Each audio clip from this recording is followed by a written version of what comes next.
J'étais au bout. Je ne dormais plus. Je portais un fardeau trop lourd. Tout est accompli. J'ai commencé à l'adorer, puis j'ai prié. Je me suis abandonnée et j'ai compris ce qu'il a fait pour moi. Alors j'ai tout déposé à la croix, Et j'ai été délivrée. Libérée. transformé.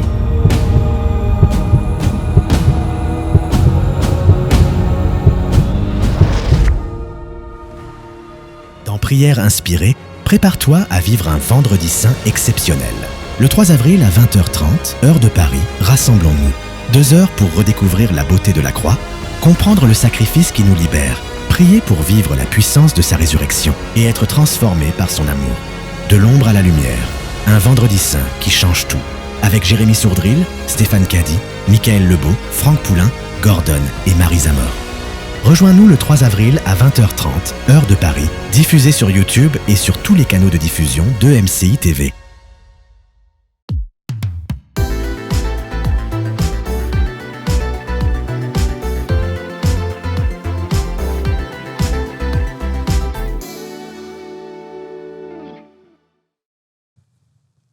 Bienvenue sur Teach, votre rendez-vous de maturité.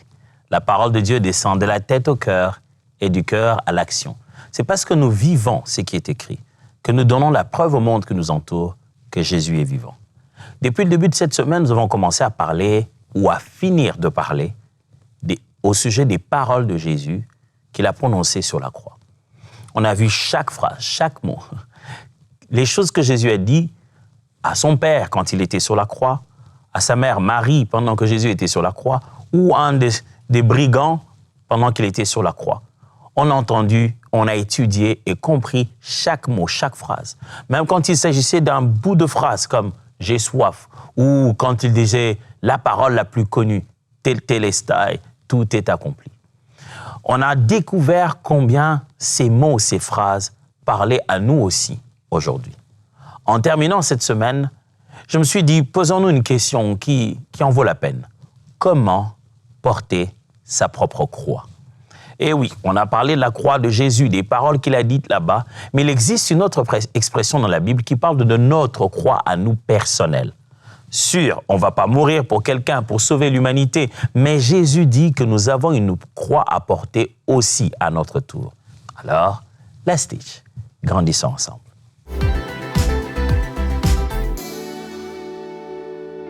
Souvent, quand tu entends quelqu'un dire « Ah, c'est ma croix », il veut un peu dire « C'est mon problème ».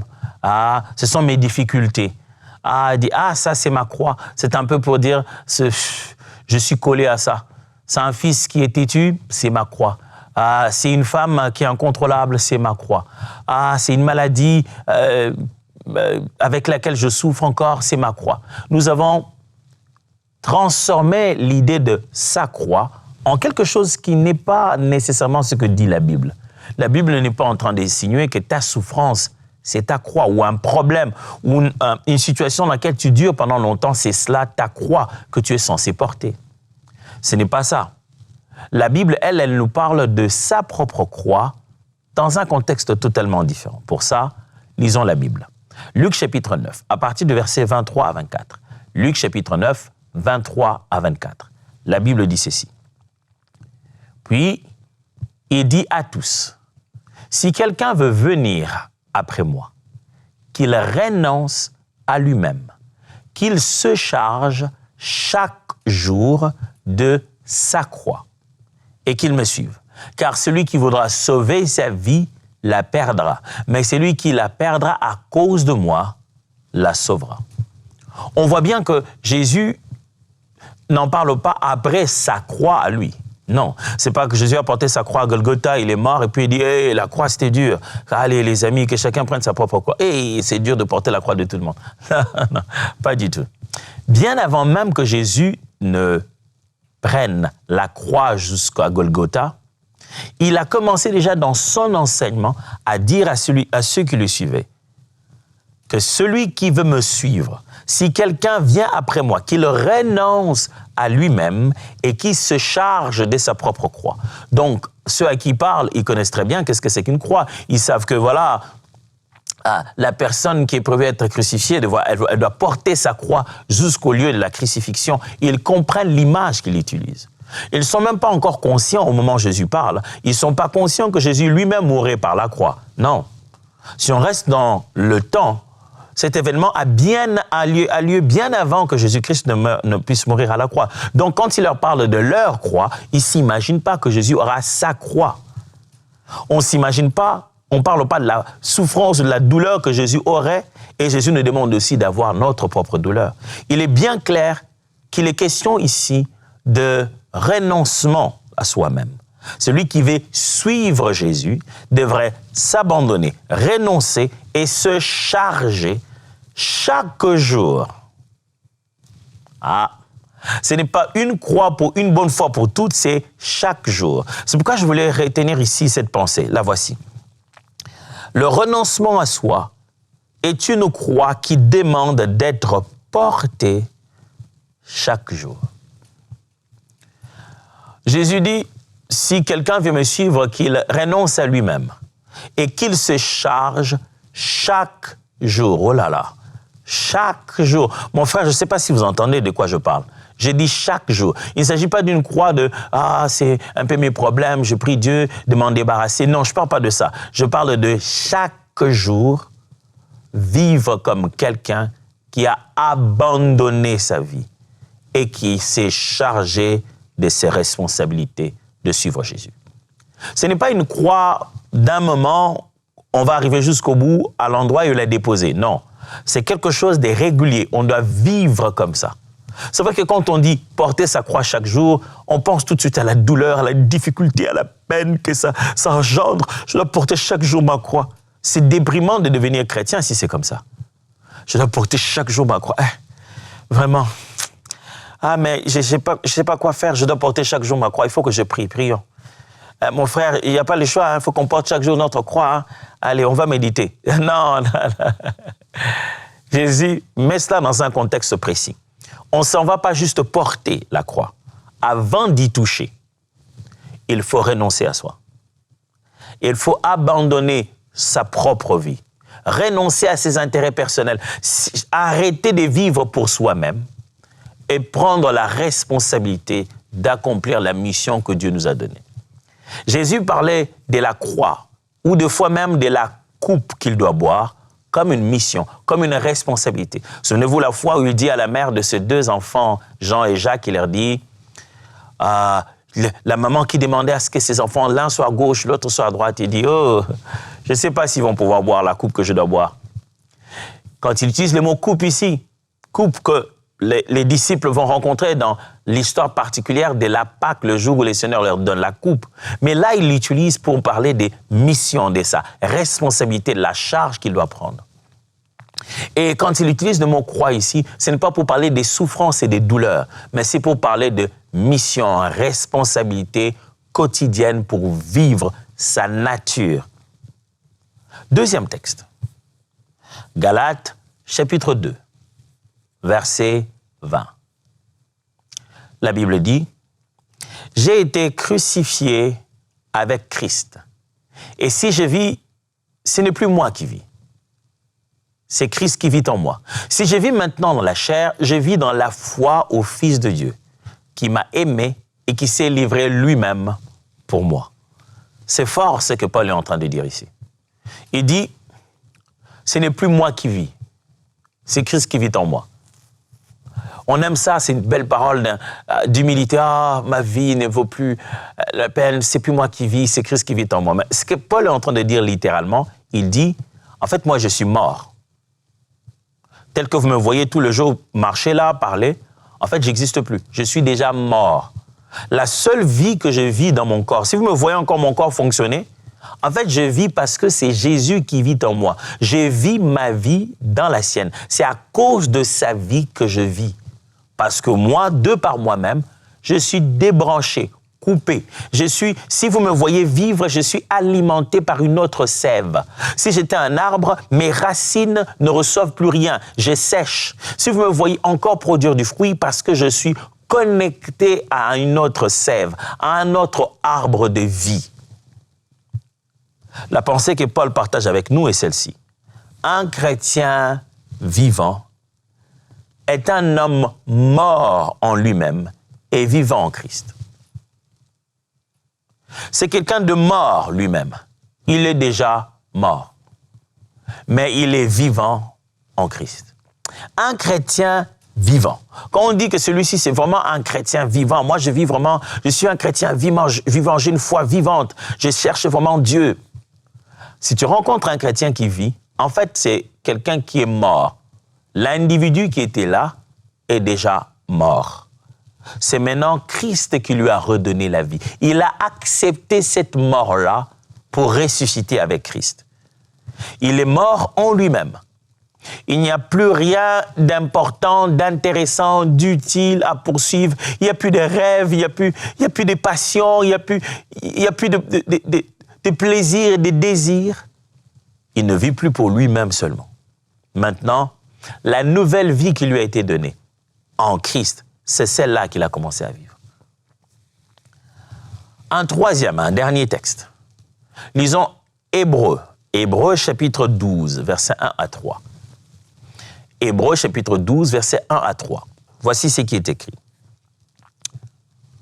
Nous donc aussi, puisque nous sommes environnés d'une si grande nuée de témoins, rejetons tout fardeau et les péchés qui nous environnent, qui nous enveloppent si facilement, et courons avec persévérance dans la carrière qui nous est ouverte, ayant les regards sur Jésus, le chef et le consommateur de la foi, qui, en vue de la joie qui lui était réservée, a souffert la croix, méprisé l'ignominie, et s'est assis à la droite du trône de Dieu.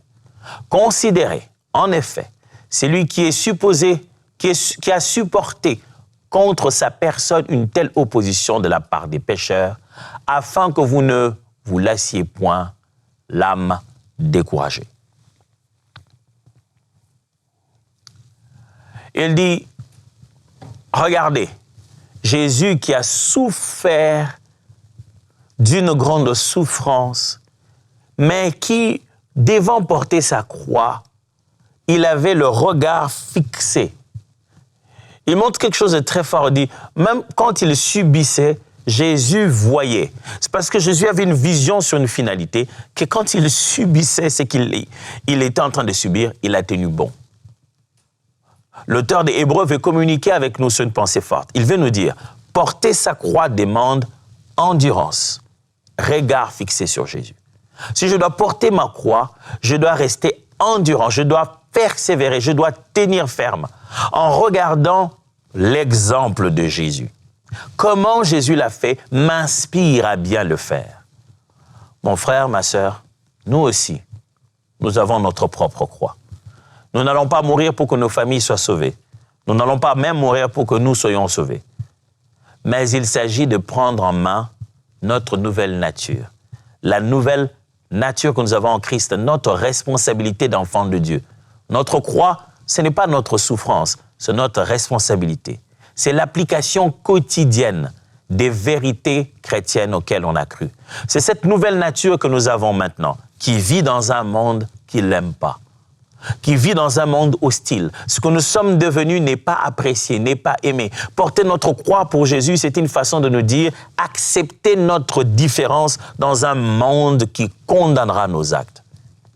C'est accepter d'être pointé du doigt, accepter qu'on nous voie comme qu'on soit aliéné parce qu'on a l'impression qu'on est différent et qu'on veut, allez, pour qui on se prend? Il dit, au quotidien, vous devez être capable de supporter le fait que le monde vous rappelle tout le temps que vous êtes différent et qu'il considère votre différence comme un mal.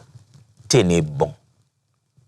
Porter sa propre croix, mes amis, ça signifie quoi concrètement? 1. Ça signifie renoncer. Il s'agit de dire non au moi qui règne en nous. Renoncer. Le sens de renoncer, il est fort dans cette direction. On le faisait déjà, on l'avait déjà, on vivait déjà. On connaît ce que c'est. On en connaît le goût et les dégoûts. On en connaît le goût et l'arrière-goût. On a déjà goûté. Mais On a tourné le dos. Ce n'est pas qu'on l'a jamais fait, c'est pas qu'on n'a jamais, on ne connaît même pas à quoi ça ressemble, c'est pourquoi on dit non. On dit non à quelque chose à laquelle on avait dit oui hier. Le renoncement, c'est le fait qu'on comprenne dans quoi on est, on sait qu'est-ce qui nous est proposé. On l'a peut-être même déjà consommé, vécu, on l'avait même intégré.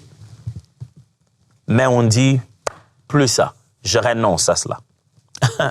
Ça me rappelle les temps des régimes. Oh, les régimes. Quand tu commences un régime, tu regardes, moi quand je commence les régimes, la première des choses que je suis obligé d'abandonner, c'est mon bon foufou que j'ai préparé avec maman Dena. Bah, si tu veux reprendre l'équilibre dans certaines choses, bon, il faut abandonner, il faut diminuer le taux de féculents. Il faut que je renonce au foufou. Oh, quelle croix. C'est-à-dire que ce que l'on veut abandonner ici, on en connaît le goût, les deux goûts, le goût et l'arrière-goût. On sait ce que c'est. Ça ne nous est pas étranger. On y pense. Les souvenirs nous font saliver. On aimerait le faire encore. Mais on dit, ça y est, je dis non. Renoncer, c'est dire non au moi qui règne en nous. Il y a quelque chose en chacun d'entre nous qu'on appelle le moi.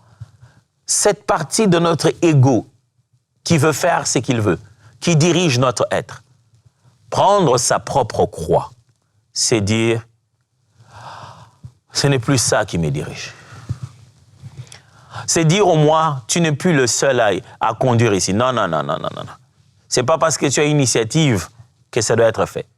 Sache que maintenant, des instances supérieures gèrent cette entité. Des initiatives te viennent, des pensées te passent. Sache que ce n'est plus moi qui vis. C'est Christ qui vit en moi. Et moi, j'ai renoncé à tout ce que tu m'as conduit à vivre comme vie.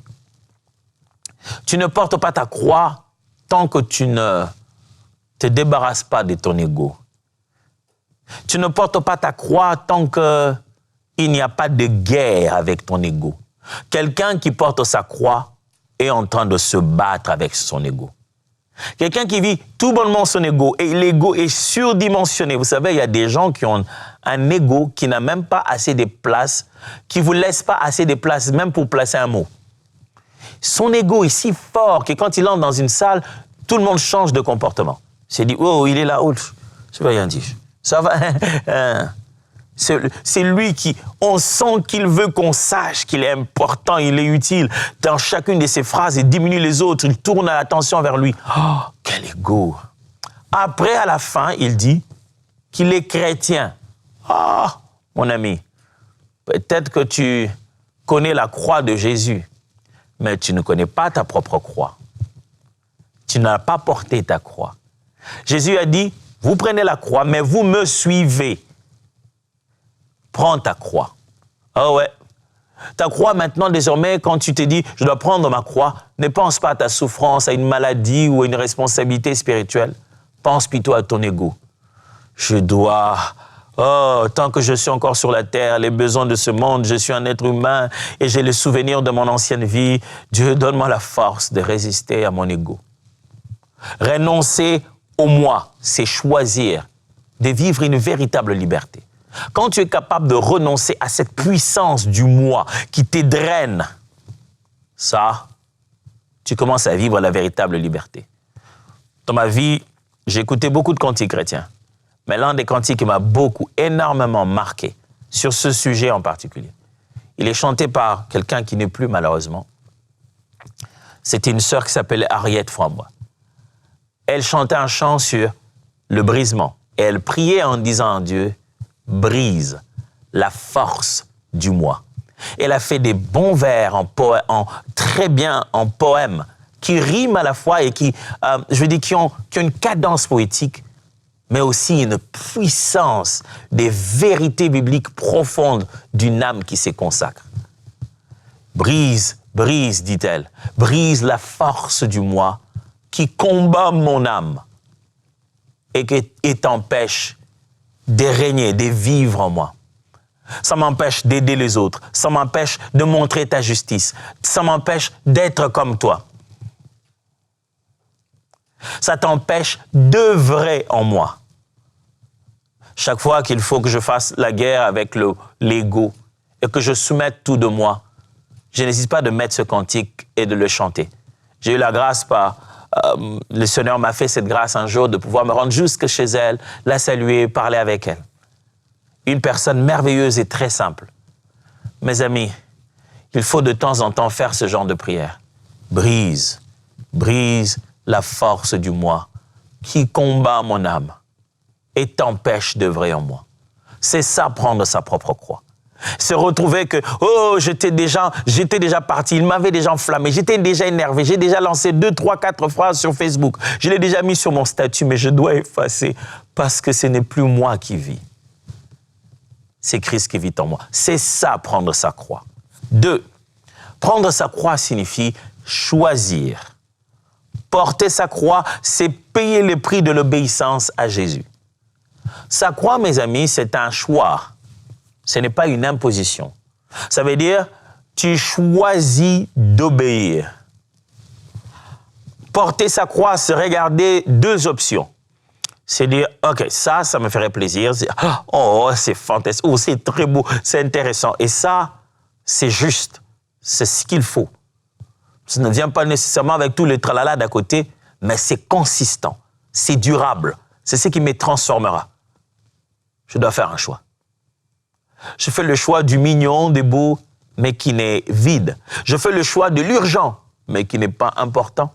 Ou je fais le choix de l'important, même quand personne ne fait cas. Ça ne donne aucune gloire. Et ça n'a pas le côté mignon, mais c'est efficace. Le choix. Porter sa propre croix, c'est faire un choix. Je suis sûr que vous connaissez cette parodie, c'est ce film qui a fait le tour du monde, Matrix. Il y a toujours ce petit moment où dans ces films, on devait montrer les 2 pilules. Si tu prends rouge ou vert, c'est l'une de ces pilules te permet de sortir de cette illusion et de venir dans le monde réel qui n'était pas aussi bon. C'était vraiment difficile. Mais il fallait décider. Tu te réveilles ou tu continues à vivre dans cette illusion tous les jours. Il fallait faire un choix. Porter sa croix, c'est faire les choix de la bonne pilule. C'est dire, je préfère me détacher de cette fausse réalité et affronter la vie telle qu'elle est vraiment. C'est ça, être un disciple qui a porté sa croix. Tu dis que tu es disciple parce qu'ensemble on suit Teach, on est en train de grandir ensemble. Grandir ensemble, mon ami, veut dire faire le choix de suivre Jésus chaque jour. Faire le choix d'obéir à sa parole chaque jour. Faire le choix de payer les prix qu'il faut à l'obéissance de sa parole. Chaque obéissance n'est pas aussi simple. Certaines obéissances demandent de payer le prix. Ce prix-là, c'est le temps. Ce prix-là, c'est priver d'un plaisir. Ce prix-là, c'est s'éloigner de certains endroits, de certaines choses. C'est un prix. Ta chair te fait sentir, tu manques. Pourquoi tu ne fais pas ça? Tu me fais manquer des choses. Mais tu te dis, je préfère manquer, mais continuer à glorifier Jésus dans ma chair. 3e chose, quand on parle de porter sa croix, la 3e vérité, c'est persévérer. L'idée de Christ, quand il dit que chacun doit le suivre en portant sa croix, il dit persévérer. Il ne dit pas porte ta croix et reste là. Parce que c'est quand même un peu lourd, hein? Reste là comme ça. Porte ta croix. Non, trouve une chaise, assieds-toi. Non, il dit, tu prends ta croix, tu me suis. Tu renonces d'abord à toi-même. Tu prends ta croix et on doit avancer avec. Seigneur, je ne la laisse pas. Non, prends-la, on avance avec. Il dit persévérer. Porter sa croix chaque jour demande une endurance nourrie par Jésus. Je ne marche pas, je le suis. Je ne me fais pas moi-même mon propre parcours. Non, j'ai un parcours qui suit. Les étapes sont connues. 1, 2, 3, je vais vers Jésus. Je fais ce que veut Jésus. Je suis en train de le suivre, lui. Je persévère. Porter sa propre croix, mes amis, c'est accepter de faire encore et encore, de répéter la prière. Hier, j'ai prié, avant-hier, j'ai prié. Aujourd'hui, je me sens fatigué, mais je dois prier. Pas comme une punition. Pas seulement l'expression d'une discipline, mais la persévérance. Je sais qu'il faut insister. Une fois ne suffit pas. Mes amis, si vous voulez vivre la vie chrétienne, vous devez oublier. Vous devez cesser d'avoir la mentalité de fast-food. Ici, maintenant, rapidement, on fait ça à tout moment. Non, c'est pas comme ça à tout moment. La foi chrétienne, ça demande de foi, de revenir encore et encore. Comme Jésus qui revient prier la même prière. Encore et encore. Ce n'est pas parce que Dieu est sourd d'oreille et qu'il faut insister pour qu'il l'entende. Non. Ce que nous sommes en train de faire là, c'est bâtir notre propre endurance. C'est nous qui devenons plus forts. La persévérance nous rend forts. La persévérance, ce n'est pas parce que Dieu est loin. La persévérance, ce n'est pas parce que Dieu est là, les bras croisés en disant « Vas-y, encore. C'est pas suffisant. Tu m'as pas encore convaincu. Reprends. » Dieu n'est pas là en train de se réjouir de notre douleur. La persévérance, c'est l'expression de notre être qui se décharge de la chair et de ses liens et qui apprend à laisser l'esprit être maître de soi. La persévérance, c'est accepter de se débarrasser durement d'une mauvaise peau, d'une vieille peau qui est habituée seulement à la chair, à l'oisiveté, au plaisir instantané, pour retrouver la véritable nature de notre esprit qui ressemble à Dieu. Il faudrait faire passer la chair par là pour avoir le meilleur de soi. Allez, de quoi avons-nous parlé?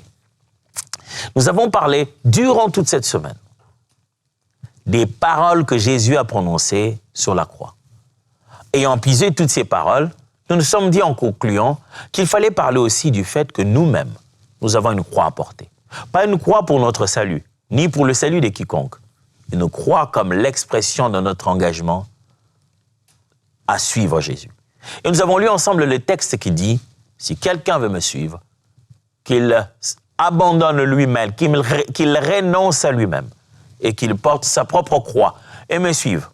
Et on a vu en cela 3 idées fortes. Porter sa croix était égal à renoncer au moi qui règne en nous, à son ego. Porter sa croix était égal à obéir à Jésus, même quand ça coûte. Et porter sa croix est égal à persévérer chaque jour, les yeux fixés sur Jésus. J'ai un challenge pour vous. Quelle obéissance te coûte aujourd'hui? Quel pas précis vas-tu faire cette semaine pour suivre Jésus chaque jour? Cette semaine, quelle est l'habitude que tu vas pérenniser, la bonne habitude que tu vas pérenniser? Quelle obéissance tu sais que ça va te coûter de le faire, ça te coûte le sommeil, ça te coûte ton ego, ça te coûte ton ego, ta réputation, qu'est-ce qu'on va penser de moi? Mais je dois le faire à la gloire de Dieu, je dois obéir. Quelle est cette chose que tu dois faire comme ça cette semaine pour maintenir ta marche avec le Seigneur Jésus? C'est cette fin de semaine, avant de prier pour vous, j'aimerais prendre l'occasion de bénir Dieu pour la vie de tous les merveilleux partenaires que nous avons. Partenaires en Asie, partenaires en Afrique, partenaires en Europe, partenaires en Australie ou en Amérique. On a des partenaires partout dans le monde, dans la francophonie. On a des partenaires qui tous les jours fournissent de leur effort pour permettre à ces travaux d'évoluer. J'ai dit ça un jour à quelqu'un, j'ai dit, quelle joie je me sentais porté dans la prière. J'avais l'impression de planer, comme si d'autres voix parlent à Dieu pour moi. Merci pour vos prières, merci pour vos efforts, merci pour vos conseils, vos commentaires. Merci pour ces moments où vous nous faites attirer l'attention sur des petits détails, pour vos mails, pour vos encouragements, vos témoignages surtout. Mais merci aussi pour vos dons financiers qui transforment cette œuvre et qui nous permettent chaque jour d'atteindre un objectif et d'aller encore de plus en plus près de chaque maison et de chaque famille pour y implanter l'étendard de la gloire du nom de Jésus. Si vous n'êtes pas encore devenu partenaire, c'est si facile. Il suffit d'aller sur emcitv.com/don ou de scanner ces QR codes si vous êtes en train de regarder. Scannez-les. Allez tout droit dans ces formulaires, remplissez-les. Et remplissez surtout cet engagement. Prenez un engagement que vous allez tenir. Une fois, gloire à Dieu. Plusieurs fois, gloire à Dieu.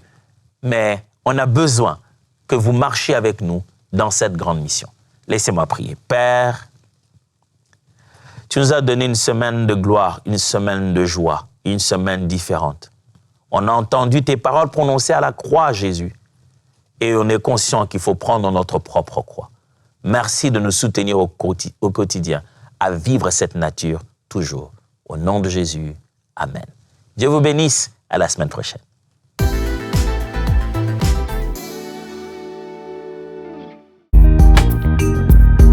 Merci à tous nos précieux partenaires grâce auxquels cette émission a pu être réalisée. Vous aussi, rejoignez la grande famille des partenaires d'EMCI TV en faisant un don sur emcitv.com/don.